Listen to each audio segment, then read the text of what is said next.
ప్రియమైన సహోదరి సహోదరుడా, ప్రభువైన యేసుక్రీస్తు వారి నామం పేరిట మీ అందరికీ శుభవందనాలు. ఈ ఉదయకాలము పరిశుద్ధ గ్రంథంలో నుంచి ఆదికాండము 39వ అధ్యాయము 2వ వచనాన్ని ధ్యానాంశంగా తీసుకుందాం. యెహోవా యోసేపునకు తోడై ఉండెను గనుక అతడు వర్ధిల్లుచు తన యజమానుడగు ఆ ఐగుప్తుని ఎంట ఉండెను. చూడుము సహోదరి సహోదరుడా, యోసేపు అనేటువంటి వ్యక్తి యొక్క జీవితాన్ని మనం గమనిస్తే, యోసేపు యాకోబు యొక్క కుమారుల్లో 11వ వాడు. యోసేపు తన జీవితంలో తండ్రి యొక్క చిత్తానికి, తండ్రికి ఇష్టడైనటువంటి కుమారుడు. యోసేపునకు దేవుడు తోడై ఉన్నాడు. ఎలా అది సాధ్యమైంది? యోసేపు యొక్క జీవితం చాలా శ్రేష్టమైన అనుభవం కలిగిన వాడు.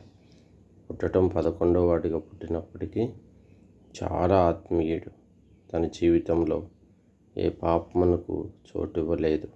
అబద్ధమునకు మోసకరమైన జీవితాన్ని విడిచిపెట్టేశాడు. యథార్థవర్తనుడు, నీతి కలిగిన వాడు, సత్యప్రవర్తనకు లోబడినవాడు, దేవునికి ఇష్టమైన వాడిగా జీవించాడు.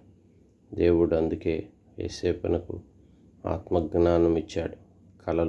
కలల భావం చెప్పే అనుభవం తనకిచ్చాడు.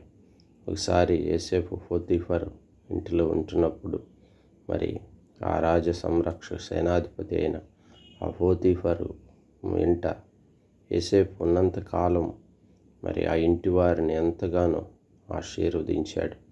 ఆ పొలములో ఆశీర్వదించాడు. అంతేకాదు, పోతీఫరుకి యోసేపు మీద కటాక్షం కలిగింది. అతన్ని ఇంటి మీద అంతటి మీద విచారణకర్తగా పెట్టాడు. ప్రతి పనికి యోసేపునే ఉంచాడు. ఎంత గొప్ప ఆధిక్యత! ఒక ఇంటిలో దాసుడిగా బందీగా అమ్మబడిన వాడిగా ఉండవలసినటువంటి వాడు ఐగుప్తు దేశంలో పోతీఫర్ ఇంటిలో ఆ రీతిగా చేయబడ్డాడు. కారణం, దేవుడు అతనికి తోడై ఉన్నాడు. అతని విధేయత కలిగిన, భక్తి కలిగిన జీవితం, అతడు దేవుని యందు భయం కలిగిన వాడు. ఒక సందర్భంలో తన భార్య, పోతీఫర్ భార్య యోసేపు మీద కన్ను వేసి యోసేపును తనతో శయనించమని కోరుకున్నప్పుడు దేవునికి విరోధముగా పాపం చేయటానికి ఇష్టపడలేదు. తన యవనస్తుడు, సుందరవంతుడు, రూపవర్తనుడు అయినప్పటికీ దేవుని భయం అతనిలో ఉంది. నిజంగా యెహోవా యందు భయభక్తులు కలిగి ఉండుటయే కదా ఆశీర్వాదమునకు కారణం. ఇదిగో 128వ కీర్తనలో ఒక మాట చెప్తాడు, యెహోవా యందు భయభక్తులు కలిగిన వారిని సియోనులో నుండి ఈ రీతిగా ఆశీర్వదించెదరని. అలాగూ పోతీఫర్ ఇంటిలో ఉన్నప్పుడు దేవుడు యోసేపుకు తోడయుండి యోసేపుకు కటాక్షం కలుగజేసి యోసేపును బట్టి పోతీఫర్ ఇంటిని ఎంతగానో దేవుడు ఆశీర్వదించాడు. నిజంగా యోసేపు యొక్క గుణలక్షణాలు శ్రేష్టమైనవి. నీవు, నీ ఇంటివారు ఆశీర్వదించబడాలి అంటే యోసేపు వలె మాదిరికరమైన జీవితం నీ జీవితంలో ఉండాలి.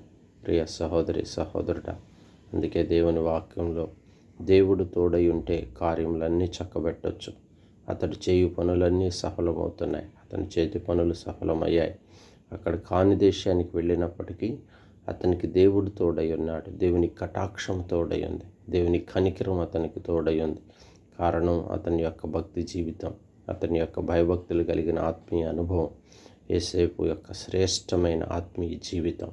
కనుక ప్రియ సహోదరి సహోదరుడా, మన జీవితంలో కూడా యోసేపులాగా మనం జీవిస్తే ఫలింపులోనికి వస్తాం, ఆశీర్వాదంలోనికి వస్తాం. కాని దేశాలకు వెళ్ళినా, కాని ప్రాంతాల్లో మనం ఉంటున్నప్పుడు ఎక్కడికి వెళ్ళినా దేవుని సహాయం మనకు అందిద్ది. దేవుడు తోడు మనకు ఉంటాడు. యోసేపు చాలా ఆత్మీయత కలిగిన స్థితి కలిగిన వాడు. ఆ అనుభవాన్ని నీవు, నేను కలిగి ఉండాలని ఈ ఉదయకాలం దేవుని వాక్యం మనకి సెలవిస్తుంది. నిజంగా యోసేపునకు దేవుడు తోడయుండి అతని ఇంటి వారిని అందరినీ వర్ధిల్లజేస్తూ వచ్చిన అనుభవం గొప్పది. ప్రార్థన చేసుకుందాం. పరిశుద్ధుడా, ప్రేమ కలిగిన తండ్రి, యోసేపు కలిగిన గుణలక్షణాలు మాకు కూడా అనుగ్రహించు. నిజంగా యథార్థవర్తనుడు, దేవుని యందు భయభక్తులు కలిగిన వాడు, దేవుని చిత్తమును జరిగించిన వాడు, దేవుని యొక్క ఆత్మీయతలో ఎదిగినవాడు. నిజంగా మా అనుభవం గొప్పది. అందుకే అతను ఎక్కడ అడుగు పెడితే అక్కడ నీరు తోడై ఉండి అతను వర్ధిల్లింపు చేస్తూ వచ్చారు. అక్కడ ఉన్న చోటల్లా కుటుంబాలను దీవెనలోనికి తీసుకుని వచ్చారు. ఐగుప్తు దేశంలోనికి అడుగు పెడితే, ఏ ఇంటిలో అడుగు పెడితే ఆ ఇంటిలో, ఫరో ఇంటిలో, పొతీఫర్ ఇంటిలో, మరి తండ్రి జైలు అధికారి ఇంటిలో ఎంతో ఆశీర్వాదాన్ని తీసుకొని వచ్చారు. ఎంత గొప్ప దేవుడు తండ్రి. నా జీవితాల్లో యోసేపులాగా మేము కూడా ఉండుటకు ఉదయకాలం యోసేపును మాకు ముందుకు తీసుకొచ్చినందుకు స్తోత్రాలు. ఉండే అలాగూ మా కుటుంబాలు ఆశీర్వదించబడినట్లు సహాయం చేయం. ఇదని కాలపు బిడ్డలను మీరు ఆశీర్వదించుము తండ్రి. కుటుంబాల్లో నెమ్మది సమాధానం దయచేయం. ఎవరి కాల బిడ్డల భవిష్యత్తును దీవించండి. అంతేకాదు కుటుంబాల్లో అనారోగ్యంగా ఉన్న వారిని స్వస్థపరుస్తురండి అయ్యా. మా దేశమును, మా రాష్ట్రములను మీరు దీవించండి, ఆశీర్వదించి బహుగా ఫలింపులోకి తీసుకురమ్మని మీరే సహాయపడమని యేసు నామమున ప్రార్థించి స్తుతించి అడిగి వేడుకుంటున్నాను తండ్రి. ఆమేన్.